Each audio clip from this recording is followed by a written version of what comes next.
हम सभी लोग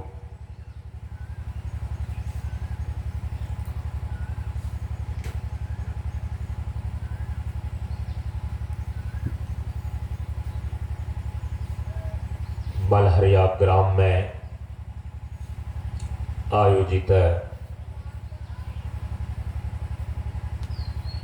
ज्ञान मार्ग सत्संग कार्यक्रम के 2 दिवसीय सत्संग कार्यक्रम में आज दूसरे दिन के प्रातःकालीन सत्संग सत्र में 24 मार्च सन 2025 ईस्वी को उपस्थित हैं। हम सभी लोगों ने आज ब्रह्म मुहूर्त बेला के 4 बजे से लेकर प्रातः के 6 बजे तक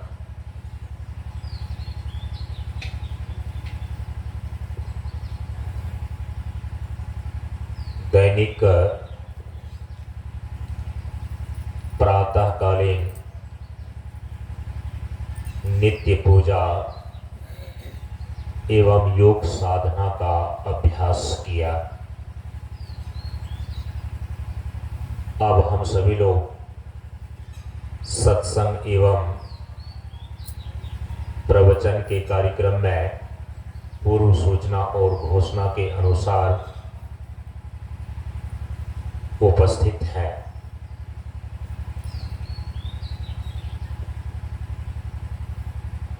भजन एवं प्रवचन के क्रम में है। इस क्रम में हम सभी लोगों के समक्ष सर्वप्रथम नवगछिया मंच से संबंध श्री अमित कुमार अपने एक भजन को रखने जा रहे हैं।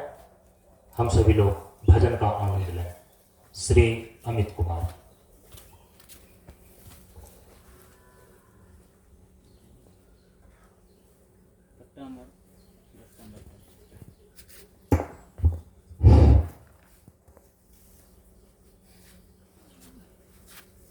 सत्संग स्थल पर उपस्थित ब्रह्मचारीगण एवं सत्संग प्रेमी माताएं एवं बहनों, सब साथ नमो नारायण। प्रशांत गुरु बाबा के सादर प्रणाम करते हैं। आप सबों के बीच एक भजन सुनाने जा रहे हैं। बोलिए प्रेम से श्री सद्गुरु महाराज की जय। प्रशांत गुरु बाबा की जय। प्रशांत जीवन दर्शनम। 3 लोक 9 खंड में गुरु से बड़ा न कोई। करता करे न कर सके, गुरु करे सो हो। बाबा मोरा रोपल बागरे बगीचा पारे। बागरे बगीचवा रोपल रे। ललनर से हो बगिया गए 6 सकी। एगो अमुआ भी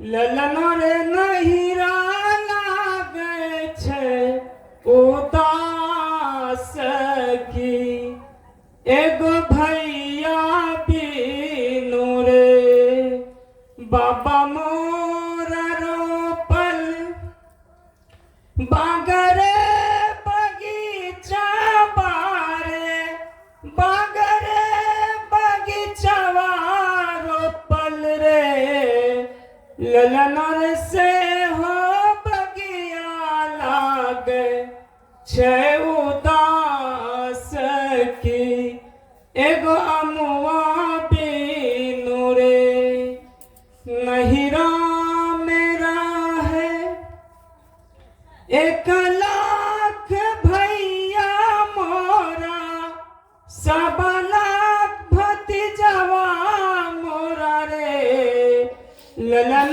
रे से हो नहिरा लागे छे उदास की, एगो भैया बीनू रे बाबा मोर रोपल बागरे बगीचा बारे, बागरे बगीचावा रोपल रे, ललन रे से हो बगिया लागे छे उदास की, एगो अमुआ बीनू रे ससुरा मेरा है, ससुरा मेरा है 1 लाख देवरबा मोरा, 1.25 लाख भैसुरबा मोरा रे,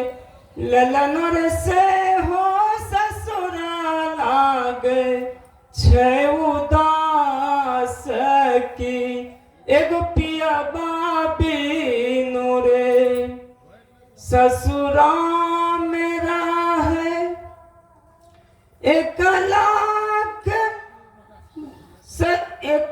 ससुरा मेरा है 1 लाख देवरबा मोरा, 1.25 लाख भैसुरबा मोरा रे, ललन रे से हो ससुरा लागे छे उदास की, एगो पियबा बीनू रे बाबा मोरा देलकै 1 लाख रुपया मोरा, 1.25 लाख जबरबा मोरा रे, ललन रे से हो गहना लागे छे उदास की, एगो सिंदूरबा बीनू रे बाबा मोरा देलकै 1 लाख रुपया मोरा, 1.25 लाख जेवरबा मोरा रे, ललन रे से हो गहना लागे छे उदास की, एगो सिंदूरबा बीनू रे बाबा मोरा रोपल बागरे बगीचा बारे, बागरे बगीचावा रोपल रे, ललन रे से हो बगिया लागे छे उदास की, एगो अमुआ बीनू रे। इतना ही कहकर बंदी को विराम दे। अब हम सभी लोगों के समक्ष नवगछिया मंच से ही आए हुए श्री अरुण जी अपने प्रवचन को रखने जा रहे हैं, अपने भाव को रखने जा रहे हैं। हम सभी लोग ध्यानपूर्वक श्रवण करें। श्री अरुण जी नवगछिया मंच।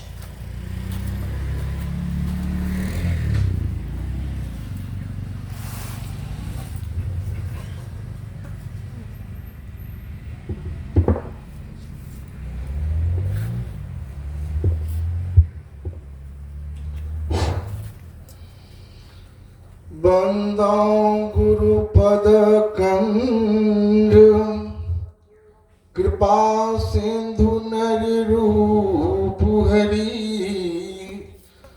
महामोहतम पुंज जासु बचन रवि कर निकरु गुरुर ब्रह्मा गुरुर विष्णु गुरुर्देवो महेश्वरा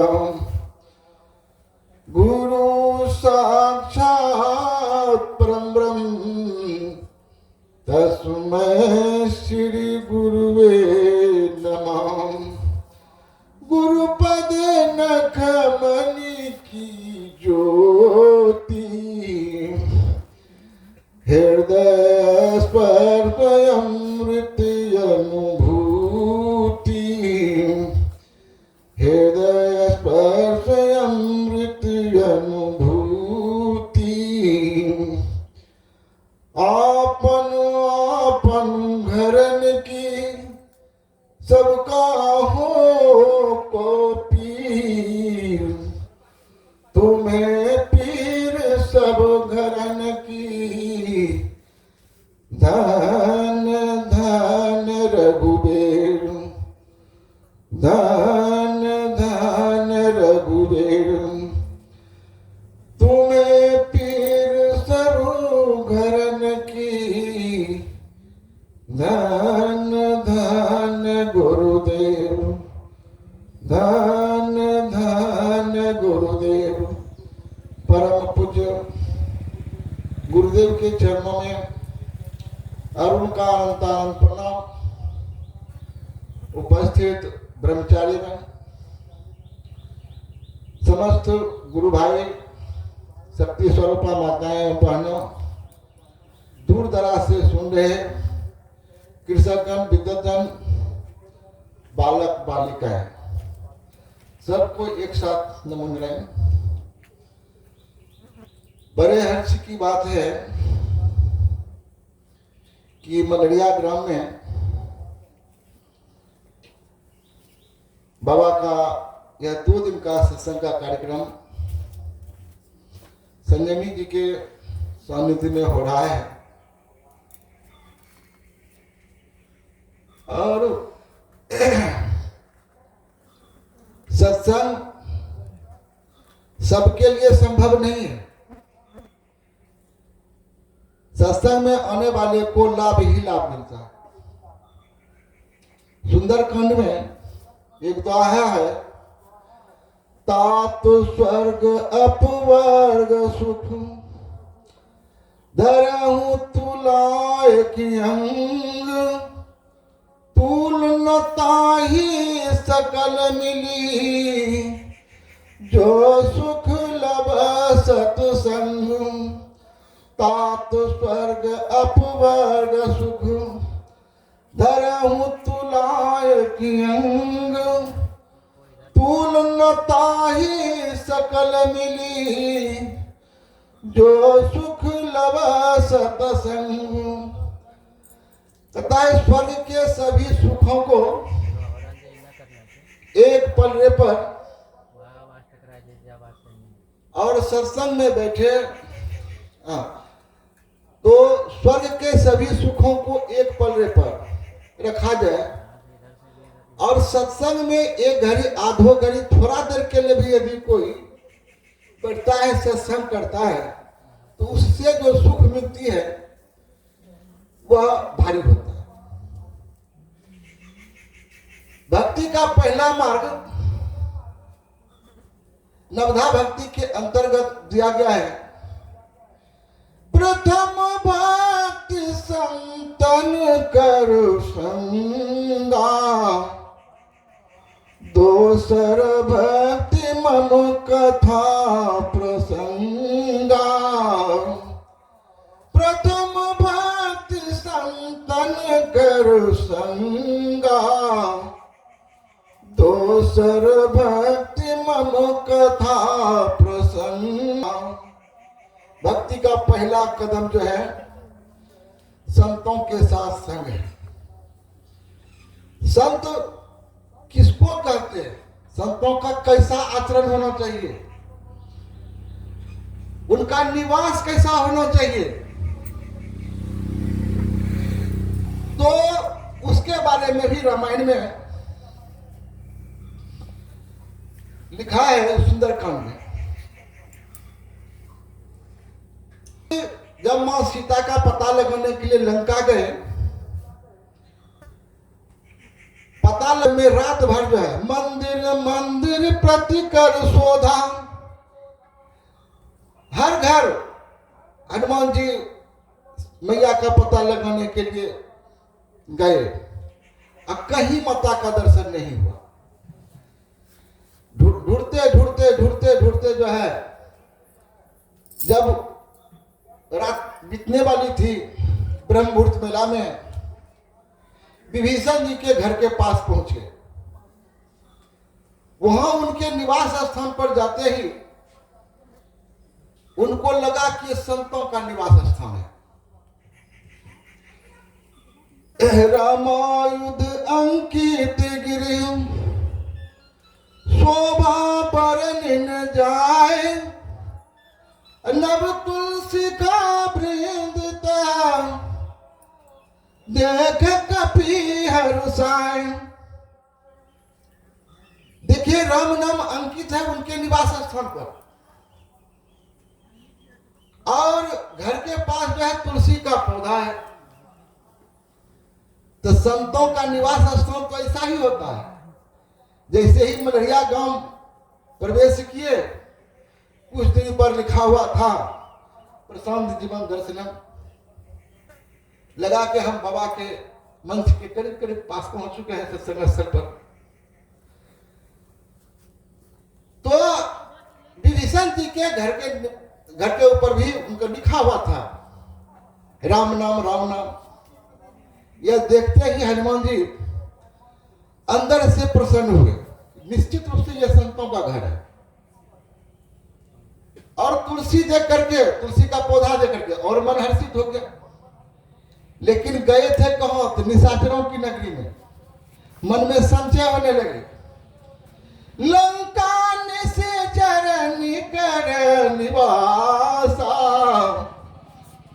यहाँ कहाँ सजन करो भाषा। यह तो निशाचरों की नगरी है, यहाँ सज्जन लोग कहां से निवास करेंगे? ये मन में तर्क करने लगे हनुमान जी। मन ये मन तर्क करे कपिलागा, ते ही समय विभीषण जागा, ते ही समय विभीषण जागा।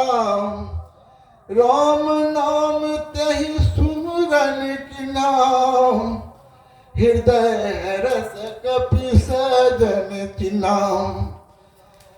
जैसे ही सुबह के समय विभीषण जी जगे, राम नाम कहते हुए, जैसे हम लोग सुबह उठते हैं तो बाबा को याद करते हैं, प्रशांत जीवन दर्शनम जपने लगते हैं। दूर दराज से जो लोग होते हैं उनको लगता है बाबा का ये भक्त जो है जन गए।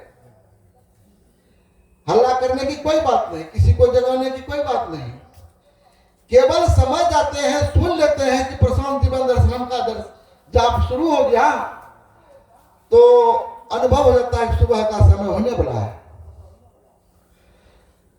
तो राम नाम तहि सुमरन की नाम, हृदय रस कपि सजन चीना। संतों का पहचान रामायण में यही दिया गया है।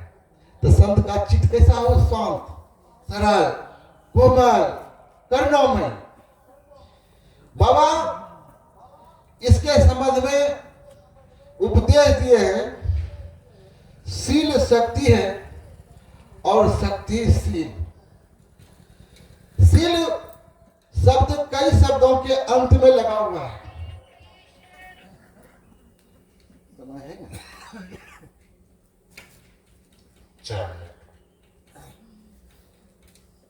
तो शील शब्द सुनने में बहुत छोटा लेकिन इसका आकार जो है सूक्ष्म से सूक्ष्म, विशाल से विशाल, यानी बृहद रूप में यह फैला हुआ है।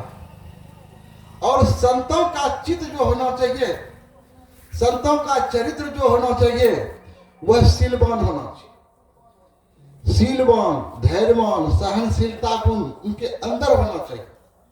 छोटी छोटी बातों पर किसी के ऊपर बिगड़ जाना, ये संत के चरित्र में नहीं आना चाहिए।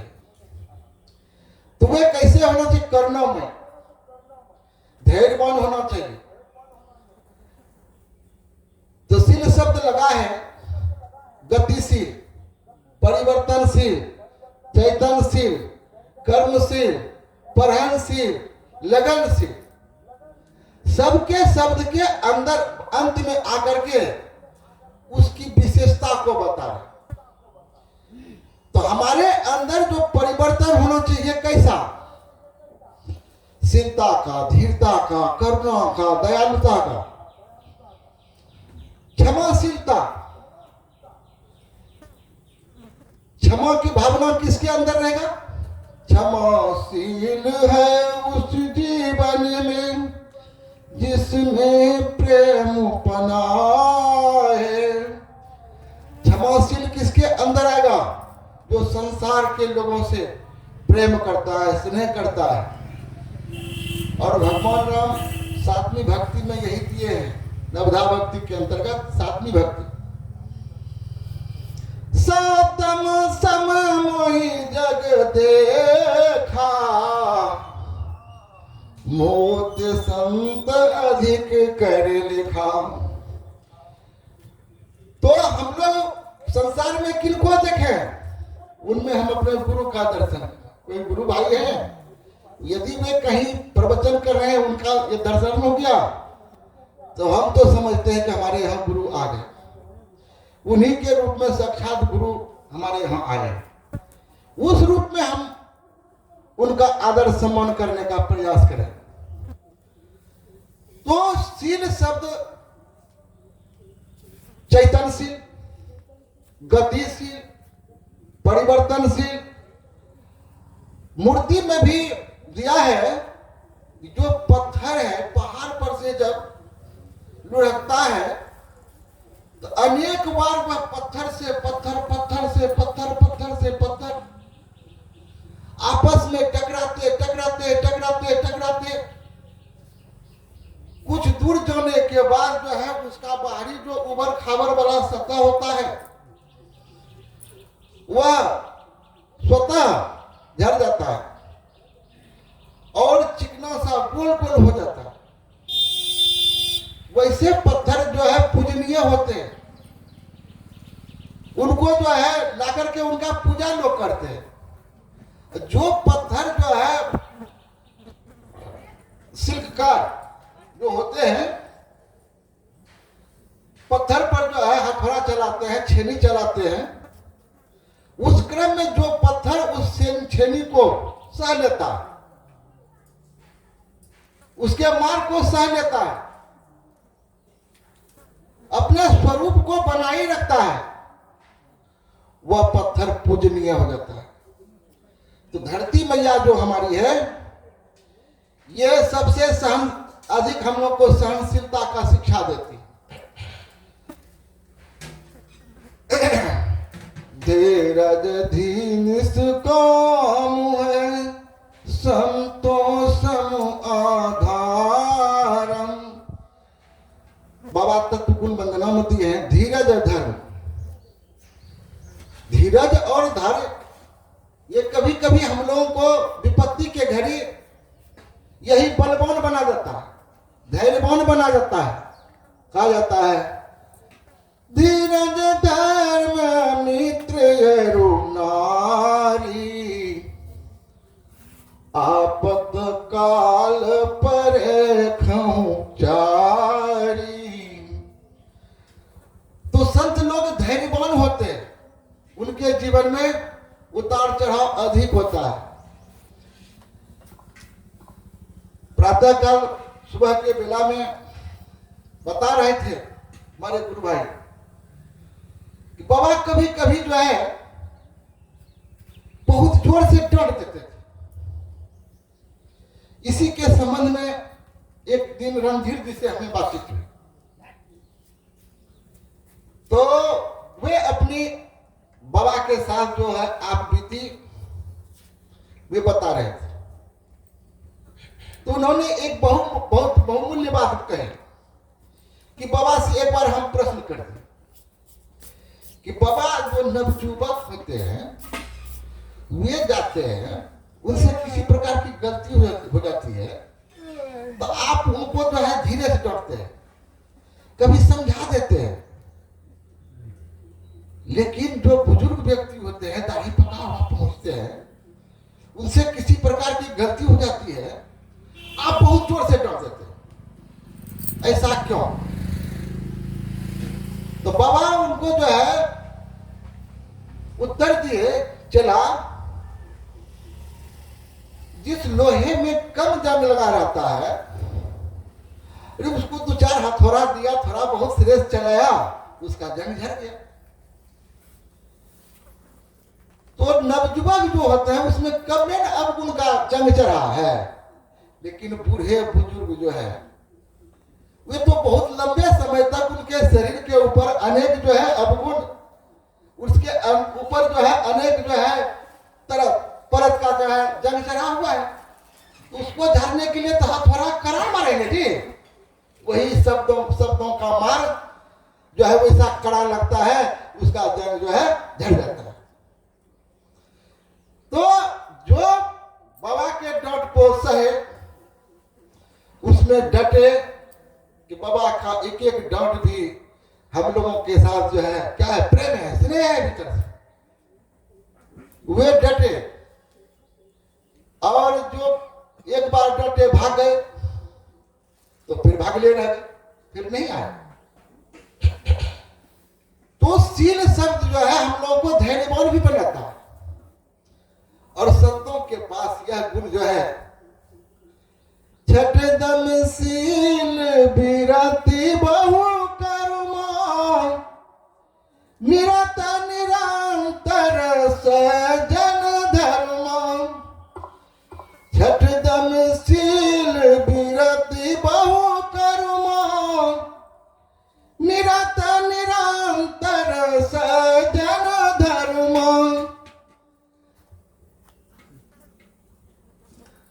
और समय का बोलिए प्रेम से श्री सद्गुरु महाराज जी की जय।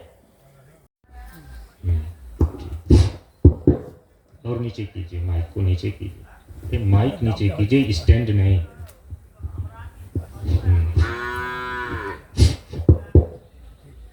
श्री सतगुरु महाराज की जय, प्रशांत गुरु बाबा की जय, प्रशांत जीवन दर्शन। पूज्य गुरुदेव के चरणों में कोटि कोटि प्रणाम।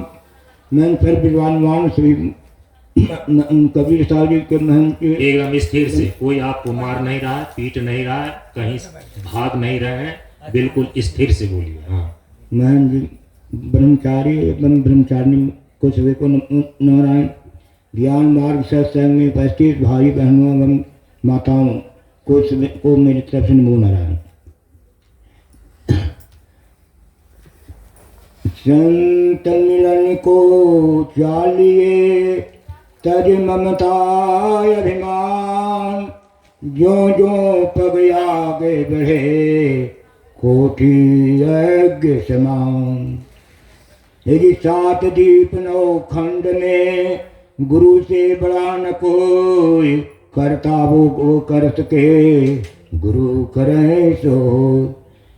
मनुष्य का शरीर में रोग होता है तो हम लोग डॉक्टर और वैद्य दिखलाते हैं, और जो हमारे सूक्ष्म शरीर और कारण शरीर में को कैसे इलाज किया जाता है उसके लिए हमारे सतगुरु गुरुजी परिवचन में बता रहे हैं।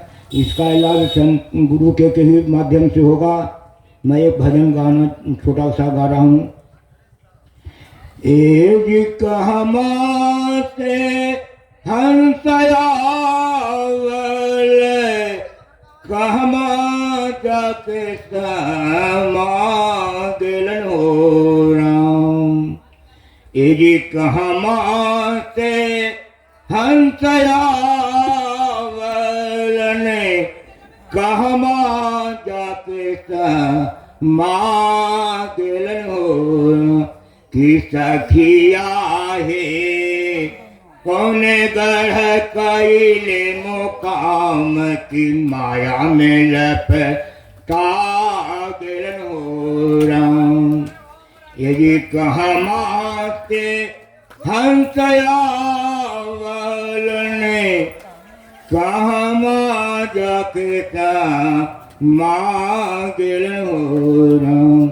कि सखिया है कौन गढ़वा कैले मुकाम से माया में लपटा गलन हो राम। ये जी निर्गुण से हंसयावलन सरगुण में समागलन हो राम। ये जी निर्गुण से हंसयावलन सरगुण में समागलन हो राम। कि सखिया है कौन गढ़ कैले मुकाम से माया में लपटा गलन हो राम। ये जी कई मुराती हलन जलामिया से कई मोरा करम लिखल नहीं। जी कई मोरा दिहल जलामिया से कई मोरा करम लिखल नहीं। सखिया है कौन भैया आयलन ले आवन से कोई न परे खलन हो राम। ए जी माता मुराती हलन जलामिया से ब्रह्मा जी कराम लिखल नहीं। माता मुराती हले जलामिया से ब्रह्मा जी कराम लिखल नहीं।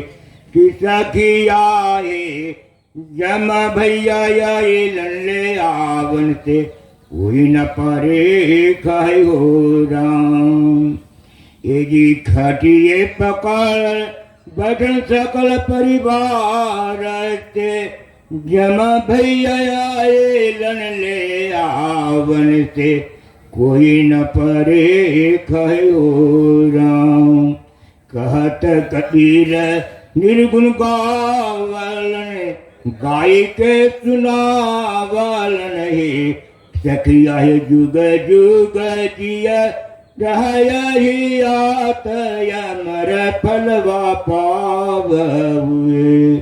हे जी कहत कबीर निर्गुण गावलन गाय के सुनावलन हे। सखिया है जुग जुग जी रहहि आत अमर फल पावहुए। इसी के शब्दों के साथ मेरा आप वाणी समाप्त करते हैं। पूज्य गुरुदेव के चरणों में नमन, आप लोगों को नमन। बोलिए प्रेम से श्री सद्गुरु महाराज की जय। आशा से ही आए हुए हमारे गुरु भाई श्री राजकुमार जी 15 मिनट की समय सीमा में अपने भाव और उद्गार को रखने जा रहे हैं। हम सभी लोग ध्यानपूर्वक श्रवण करें। श्री राजकुमार वामप्रस्थी जी।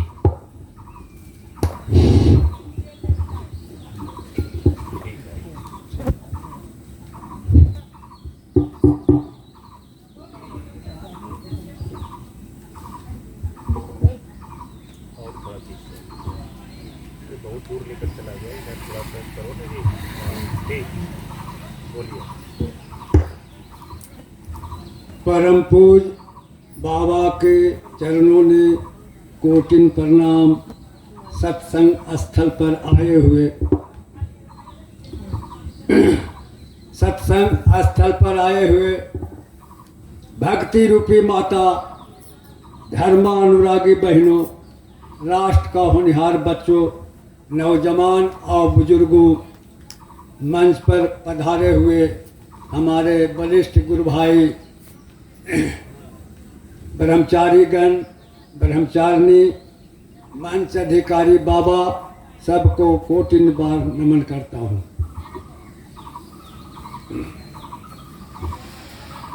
जय जय जय राधा रमन, जय जय जय राधा रमन, जय जय नवल किशोर, जय जय जय चितचोर प्रभु, जय जय माखन चोर। इस मनहरिया गांव के पावन धरती को मैं बार बार नमन करता हूँ। अवधेश जी के द्वारे जो ये प्रशांत योग आश्रम मनहरिया में जो दिया गया है, वो समझिए कि अमृत दान हुआ है। जैसे अमृत निकला था तो जहाँ जहाँ निकला है कुल अभी तक प्रसिद्ध है, वैसे ही बाबा के लिए जो कुछ दे देते हैं वो अमृत का समान है।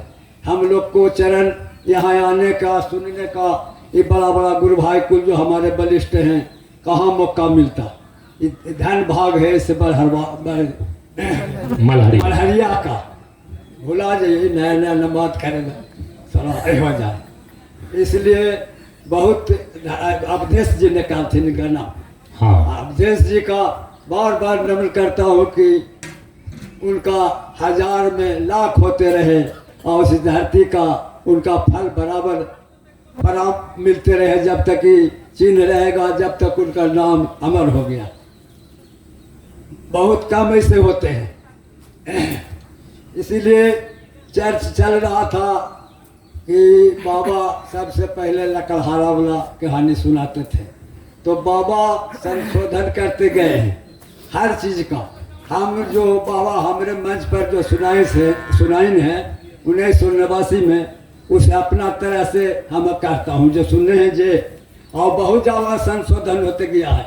ऐसा नहीं कि हम लोग अपने गुरु भाइयों में हीन भावना सोच के भीतर में थोड़ा अथी पैदा कर लें। इस बात को सुनिएगा, बहुत सच्ची बाबा का संशोधन होते गया है। बाबा हमरे ही आज भंडा फोड़ रही है, समझिए। दूध भी खाते थे, हमरे ही से दूध परिचित किए, तभी उपदेश चला है। हमारा ही 24 2 खंड का उपदेश था, धीरे धीरे बढ़ते चला गया।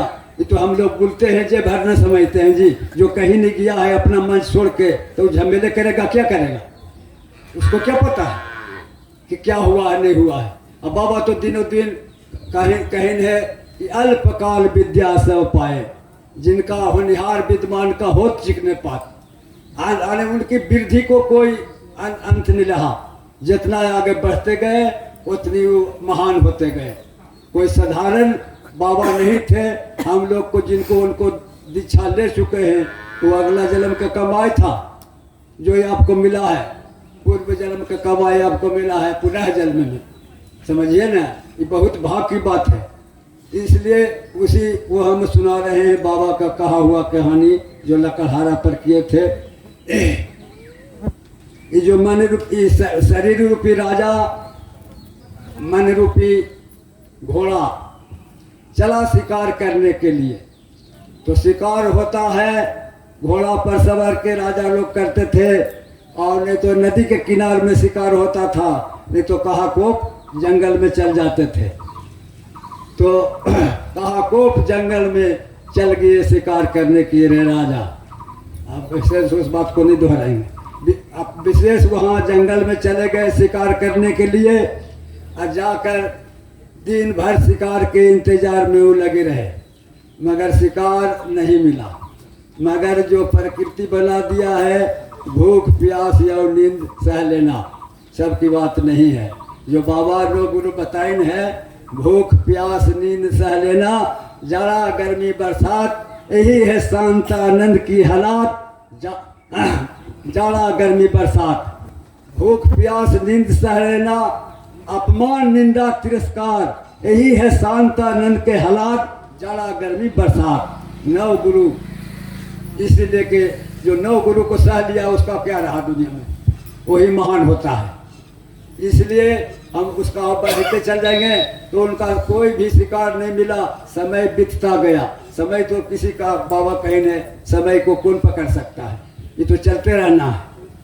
समय जब बढ़ते गया कोई शिकार नहीं मिला, राजा उदास होकर एक अगल पेड़ तर, बगल में जो पेड़ होता है थोड़ा अगल बगल जाकर वहाँ बैठ गए तो इनकी भूख प्यास, राजा आदमी गए वहाँ शिकार करने के लिए, इनका तो कोई शिकार नहीं मिला, ऐसी मन उदास हो गया।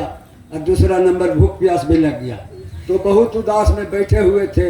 ये खटर खटर खटर का आवाज़ आया, तो आवाज़ के सुनते हुए उस शब्द को गए तो देखते हैं कि लकड़हारा लकड़ी को काट रहा है, सूखा हुआ लकड़ी को। तो राजा को देखकर कोमल बदन लकड़हारा ने समझ गया कि कोई महान आदमी है, कोई राजा महाराजा है। जैसे कि हनुमान जी भगवान राम को और लक्ष्मण को देख के पंपापुरी में वहाँ धौलागिरी पर समझ गए थे, उसी प्रकार से जब समझ गए तो लकड़हारा उतर के नीचे चल आया। तो राजा ने सवाल किया कि अरे मुझे भूख भी लग गया है, प्यास भी लग गया है, किसी प्रकार से यहाँ कुछ है नहीं, तो हम कैसे आगे बढ़ सकते हैं। कहें महाराज जी सब कुछ यहाँ है, मगर आपको लिए पा सकते हैं, सूखी हुई रोटी है और बासी पानी जो सवेरे लाए हैं वही पानी मेरा सुरंग में धैल है घड़ा में। कहीं मेरे दोनों भाई, भूख न देखे बासी भात और प्यास न देखे मुर्दा भात। बाबा अपना वह ले ली, राजा पानी भी पिए और उनका भोजन भी किए। उस स्थिति में जब लकड़हारा बाबा को काम दिया तो पूछिन राजा उसको, लकड़हारा को, बाबा कि राजा लकड़हारा को पूछिन कि तुम्हारा काम क्या है। कहीं काम तो मेरा यह है राजा जी कि हम लकड़ी को ले जाते हैं, इसको जला जला बेचते हैं तो 4 आना 8 आना में बिकता है, उसी से हमारा रोजी रोटी चलता है, उसी से रोजी रोटी चलता है। तो कहीं कि ठीक है, जब तुम्हारा किसी तरह के समय आएगा ना तो हमरा जो नाम बताया उस नाम पर तुम चल आना। जैसे तुम हमरे काम दिए हो आज समय पर, उस तरह से तुमरे भी हम काम देंगे। इस बात के याद रख, इस राजा के बात को लकड़हारा। समय तो बीतता रहता है, एक दिन बरसाती मौसम आया, हम संक्षेप में ले जा रहे हैं, कुछ गहराई से नहीं ले जा रहे हैं, इसलिए कि समय का पाबंदी और जीवन का आनंदी केवल 15 मिनट दिए हैं कि जब हम लोग का वक्ता का वैसे है कि दिन भर बोल सकते हैं स्टेज पर। तो बढ़ते गए, मगर ठीक राजा तो अपना भूख प्यास उनका मिट गया, लकड़हारा भी वजह से विदा हो गए, अब बाबा भी विदा हो गए, और वो बाबा आ जाता है, राजा भी विदा हो गया। तो जब राजा विदा हो गया तो चला अपना घर। ठीक उनका समय जो है बीतते गया। एक दो बरसाती मौसम जब आया, अखनी तो ठहर चैत न है, बरसाती मौसम आ जाएगा तो कुल लकड़ियाँ भीग गए जंगल में, उनको बेचारा का कुछ कहीं नहीं मिला। तो नज़दीक टहलते टहलते गया तो पूछिस कि फन्ना राजा का मकान कहाँ है, तो बताइस कि ही थोड़ी दूर में है। तो अपना लकड़हारा को उस बात को याद पड़ा जो काम दिया था समय पर। उस लकड़हारा ने अपना राजा का मकान किया, राजा ने भूला नहीं बेचारा उस बात को। कहीं इसके अरे आओ आओ, आप बड़ी दिन पर तुम आए हो दोस्त, जो मेरे समय पर काम दिए हो, आओ। तो कहीं कि तुम्हारे जो इच्छा है पहले भोजन करो और गोड़ हाथ धोबो न हवा धोबो, और तुम्हारे जो इच्छा है वो मैं तुम्हारे एकदम संकल्प करते हैं तो आप तुम्हारे हम दान देते हैं। तो उसका लगा न कि दे दे हमरा, ऐसा नहीं कि कुछ ऐसा चीज़ दे दे। तो कहे कि नहीं महाराज राजा जी हम अपने से मांगते हैं, ये हमरे लकड़िया वाला वो एगो बगीचवा दे दीजिए। तो सोचिन कि जिसको जो चाह रहता है और उसका वो राह नहीं मिलता है तो उदास हो जाता है। तो हम इसको बगीचे जब देंगे मांगिस्ता तो काहे न चंदन वाला बगीचा दे दें जिससे ही सुखी हो सकता है। मगर जिसको जो लत रहता है खैनी खाने वाले को भीख मांगे पड़ता है तो उसको लत छूटता है, हैं? एकरा पर एगो कोटेशन भी कह देते हैं बीच में।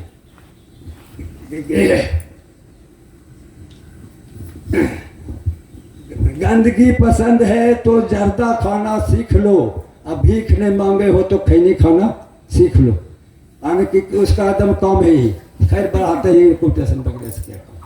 तो चंदन के बगीचा उनको देती ही तो वो तो अपना सोचिस कि एक बगीचा मिलिएगा है, ढेर दिन चलेगा, हमरे रोजी रोटी बहुत हो जाएगा। मगर ज्ञान मान राजा सोचें कि ऐसा चीज कि इसको हम दे दिए हैं ना, ये तो सुखी संपन्न हो जाएगा, इसका तो कोई ठिकाना नहीं रहेगा।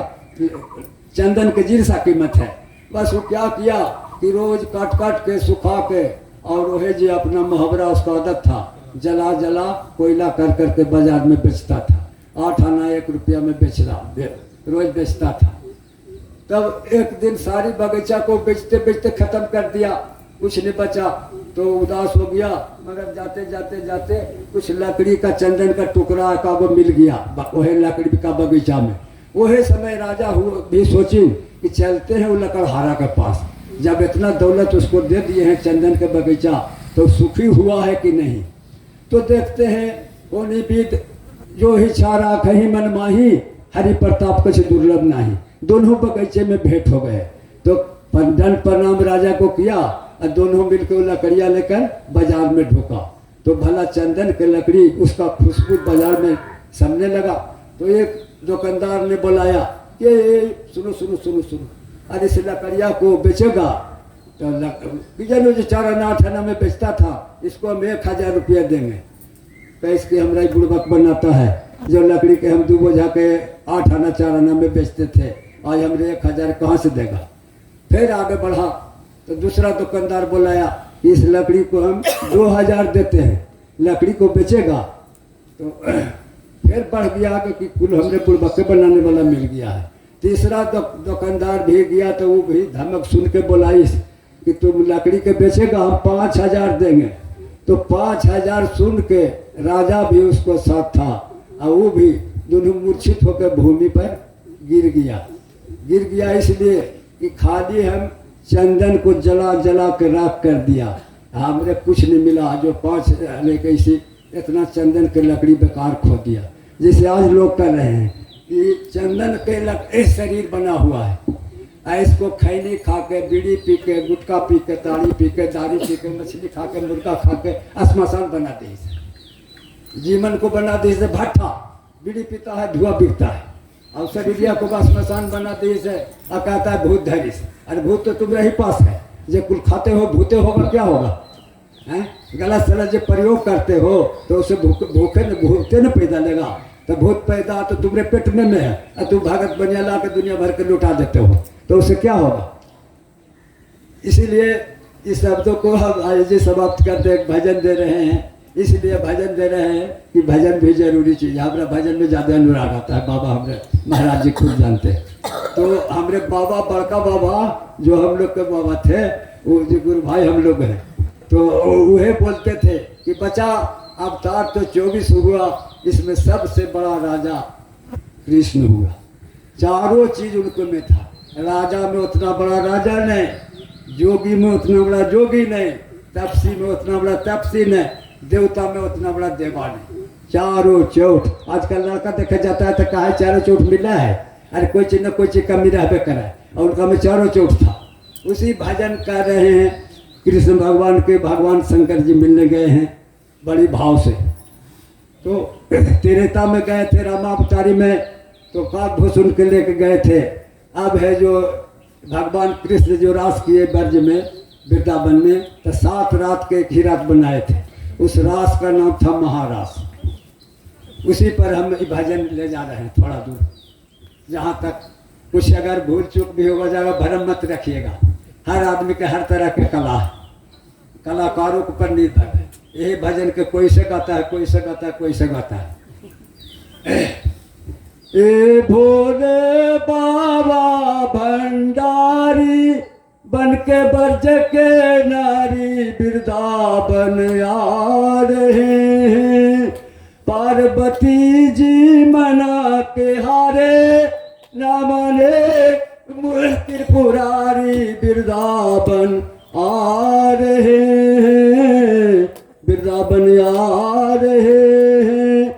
ए भोले बाबा भंडारी बन के बरज के नारी वृंदावन आ रहे हैं, वृंदावन आ रहे हैं।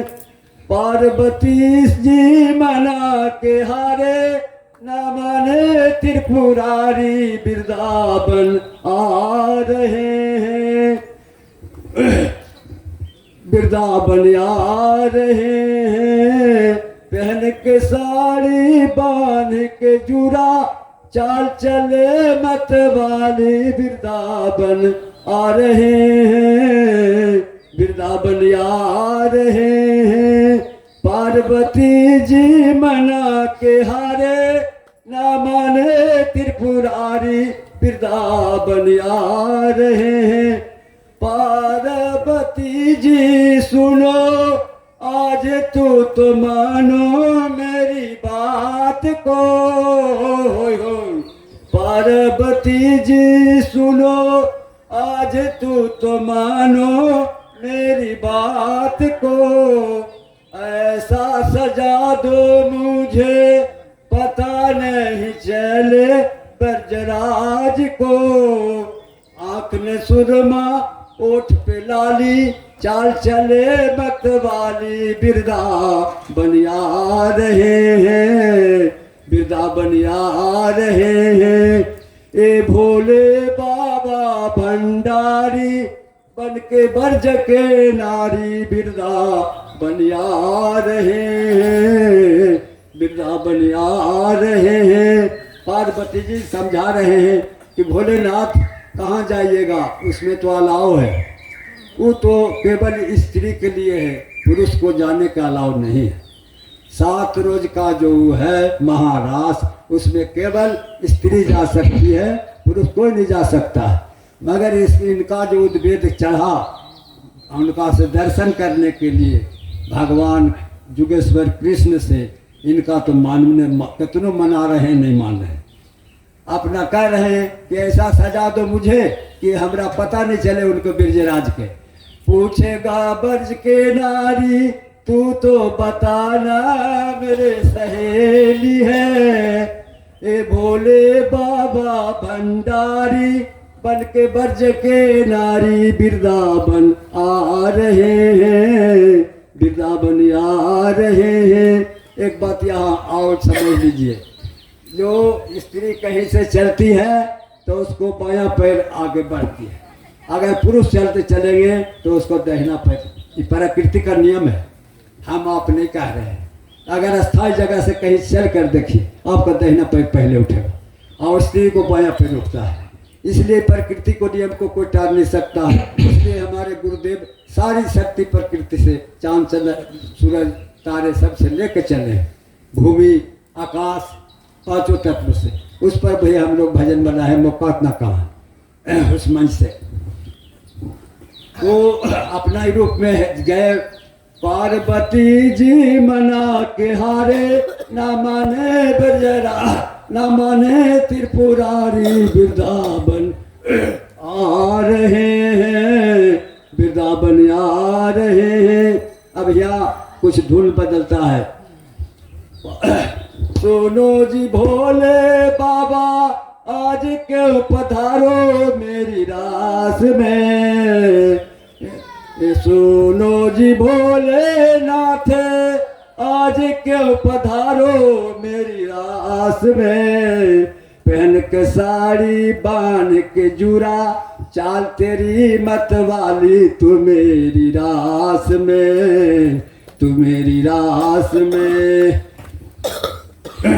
पार्वती जी मना के हारे, ना माने त्रिपुरारी वृंदावन आ रहे हैं, वृंदावन आ रहे हैं। इसी शब्दों के साथ हम अपनी वाणी को विराम देता हूँ। एक साथ सभी को नमो नारायण। बोलिए प्रेम से श्री सद्गुरु महाराज जी की जय। गया जिला सर्वहदा मंच प्रशांत योगा आश्रम से पधारे हुए ब्रह्मचारी श्री रामानंद जी अपने विचारों को रखने जा रहे हैं। हम सभी लोग ध्यान पूर्वक श्रवण करें। परम गुरु ब्रह्म ऋषि भगवान प्रशांत गुरु बाबा के श्री चरणों में कोटि कोटि नमः।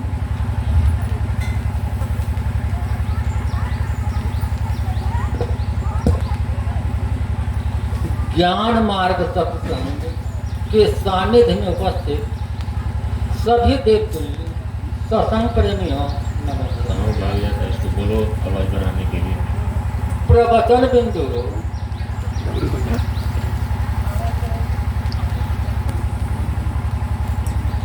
शुभ कार्य में शीघ्रता आवश्यक है और दुष्ट कार्य में शीघ्रता आवश्यक है। आप शरीर नहीं हैं, शरीर से भिन्न हैं। जैसे सूखा पत्ता का वृक्ष से कोई संबंध नहीं रहता, सांप को उसके कांटूर से कोई संबंध नहीं रहता, वैसे ही इस शरीर से आपका कोई संबंध नहीं है।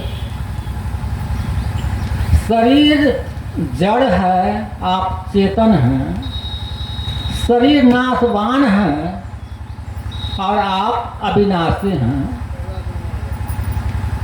आप सुख स्वरूप हैं, शांत स्वरूप हैं, आनंद स्वरूप हैं, चेतन हैं, पुरुष हैं। इस शरीर के नाश होने पर भी आपका नाश नहीं है, पर इसका बोध नहीं है, इसलिए आप अपने आप को शरीर मान रहे हैं कि मैं शरीर हूँ, मैं राम हूँ, मैं श्याम हूँ, मैं सीता हूँ, मैं सावित्री हूँ, आदि आदि। यह विपर्य ज्ञान कहलाता है। इसी को अहंकार कहते हैं, इसी को जीव भाव कहते हैं। इसी जीव भाव को मिटाने के लिए और ब्रह्म भाव को प्रकट करने के लिए कभी भगवान राम आते हैं, तो कभी भगवान श्री कृष्ण जी आते हैं, तो कभी भगवान बुद्ध आते हैं, तो कभी भगवान महावीर आते हैं, तो कभी स्वामी विवेकानंद जी आते हैं, तो कभी भगवान प्रशांत गुरु बाबा आते हैं। इसी को बोध कराने के लिए कि तुम शरीर नहीं हो, तुम आत्मा हो। अब बाबा तो अब चले गए, अब इसका बोध कौन करावेगा?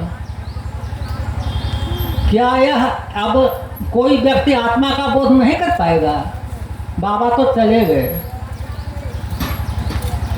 बाबा ने जिनको उस तत्व का बोध करा दिए, केवल और केवल वही करा सकते हैं।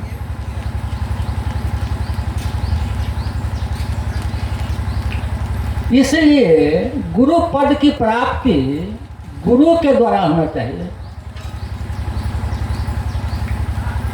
कोई बच्चा बचपन से ही अच्छा शब्द सुने, अच्छा शब्द बोले, अच्छा चीज को देखे, सात्विक भोजन खाए, अच्छे व्यक्ति के साथ रहे, तो वह बच्चा बड़ा होने पर निस्संदेह है कि अच्छा नहीं बनेगा, भला नहीं बनेगा। वही बच्चा बचपन से ही बुरा शब्द सुने, बुरा शब्द बोले, बुरा चीज को देखे, बुरे व्यक्ति के साथ में रहे, बचपन से ही गांजा पिए, बीड़ी पिए, खैनी खाए, तो वह बच्चा बड़ा होने पर निस्संदेह है कि बुरा व्यक्ति बन जाएगा। संगति का हमारे जीवन में बहुत गहरा प्रभाव पड़ता है। हम जैसा के साथ रहते हैं, हम वैसा ही हो जाते हैं।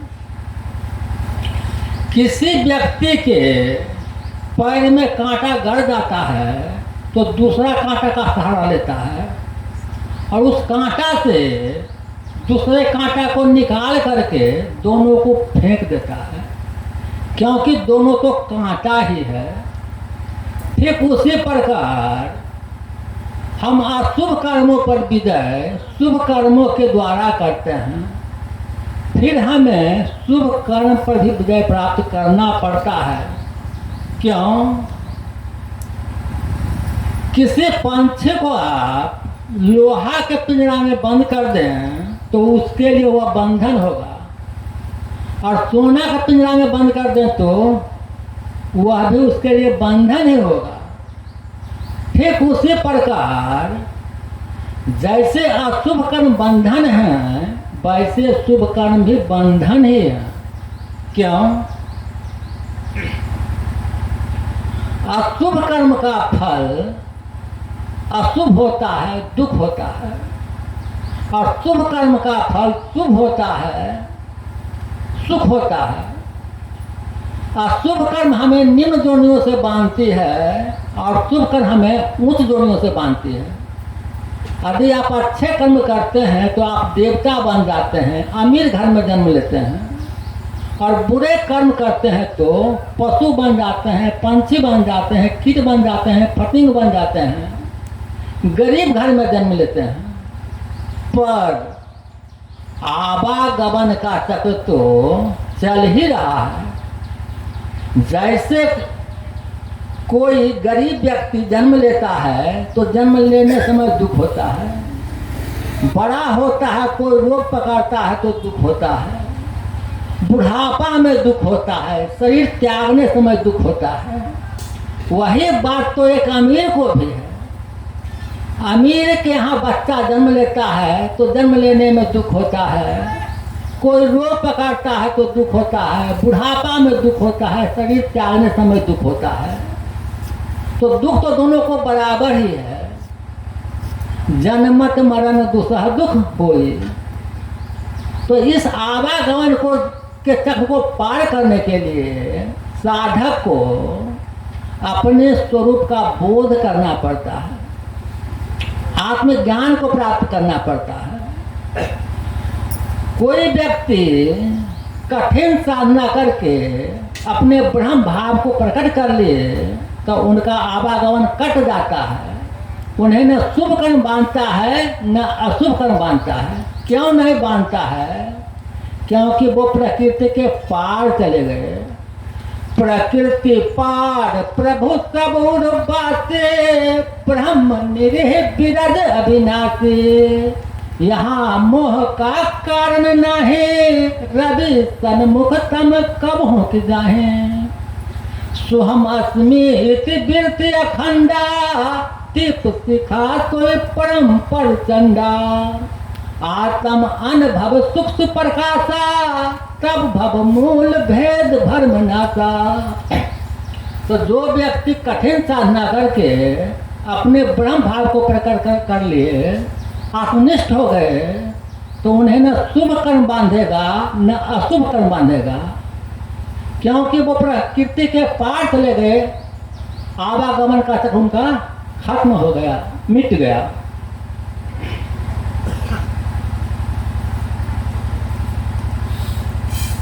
हम अपनी आंखों से जो भी कुछ देख रहे हैं वह प्रकृति कहलाती है। यह प्रकृति से ही बना हुआ आपका शरीर है। यह प्रकृति का गुण कहलाती है। आप जो भी कुछ खाते हैं, पीते हैं, पहनते हैं, ओढ़ते हैं, छूते हैं, सभी प्रकृति ही कहलाती है, प्रकृति के गुण ही कहलाती है। पर आत्मा जो है वो प्रकृति नहीं है। आत्मा प्रकृति से अलग है, वो प्रकृति के पार की वस्तु है।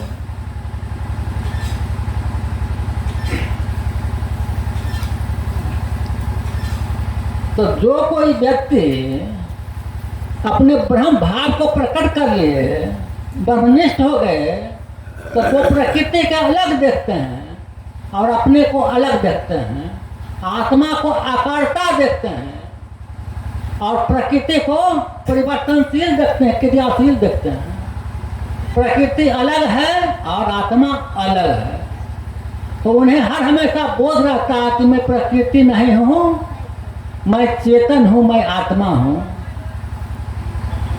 इसी को बाबा ने लिखे, निराधार में आनंद प्रसन्न और संतुष्ट रहना ही आत्मावान होना है। उपदेश खंड 4 का 11वां बिंदु। तो जो व्यक्ति आत्मावान हो गए वो तो आत्मा में ही रमन करते हैं, आत्मा में ही आनंद प्रसन्न संतुष्ट हैं। इसलिए शरीर संबंधी सभी कर्म करते हुए वो कुछ भी नहीं करते। कर्म के हाँ ही स्वरूप चिन्ह है। जो व्यक्ति संसार के आश्रय से रहित हैं, परमात्मा में नियुक्त हैं, वो शरीर संबंधी सभी कर्म करते हुए कुछ भी नहीं करते। गीता अध्याय 5 का 8वां 9वां श्लोक का हिंदी अनुवाद पढ़ लेंगे।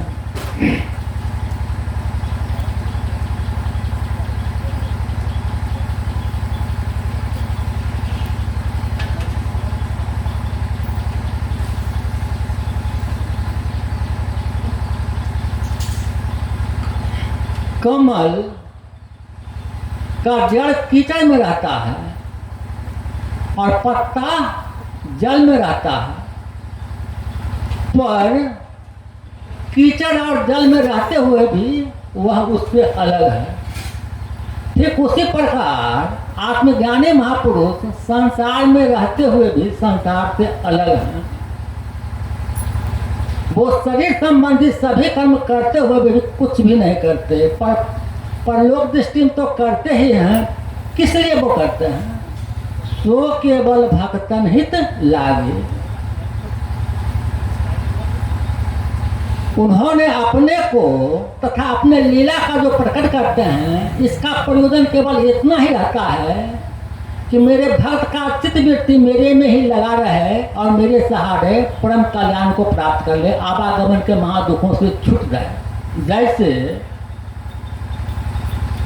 भगवान बुद्ध का एक चचेरा भाई था, वह भगवान बुद्ध से इतना बैर करता था कि दिन रात बैर भाव से ही उनका चिंतन करते रहता था। उसका चित्त वृत्ति भगवान बुद्ध में ही लगा रहता था। उसका पाप जल गया, अंतःकरण शुद्ध हो गया और आवागमन के महादुखों से छूट गया। आप शिशुपाल को लीजिए,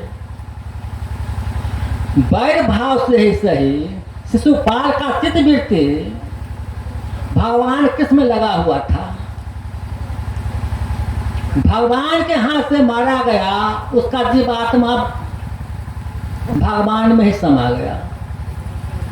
सारा खेला चित्त वृत्ति का है। यदि आपका चित्त वृत्ति चाहे किसी भी भाव से क्यों न हो, दिव्य वस्तु में जुड़ गया, भगवान में जुड़ गया तो आपका उद्धार हो गया, और निम्न वस्तु में जुड़ गया तो आपका पतन हो गया। बच्चों में सभी संस्कार सुप्तावस्था में रहता है, सोई हुई अवस्था में रहता है, इसलिए उसमें अच्छाई का संस्कार डाला जाता है। अच्छाई के संस्कार विकसित होने पर बुराई के संस्कार दब जाते हैं। जैसे बड़े वृक्ष के नीचे छोटा पौधा विकास नहीं कर पाता, पर अच्छे संस्कार डाला जाता है और बुरा संस्कार तो अपने आप आ जाता है। जैसे कपड़ा है तो गंदा तो अपने आप हो जाता है, पर साफ करते हैं तब साफ होता है।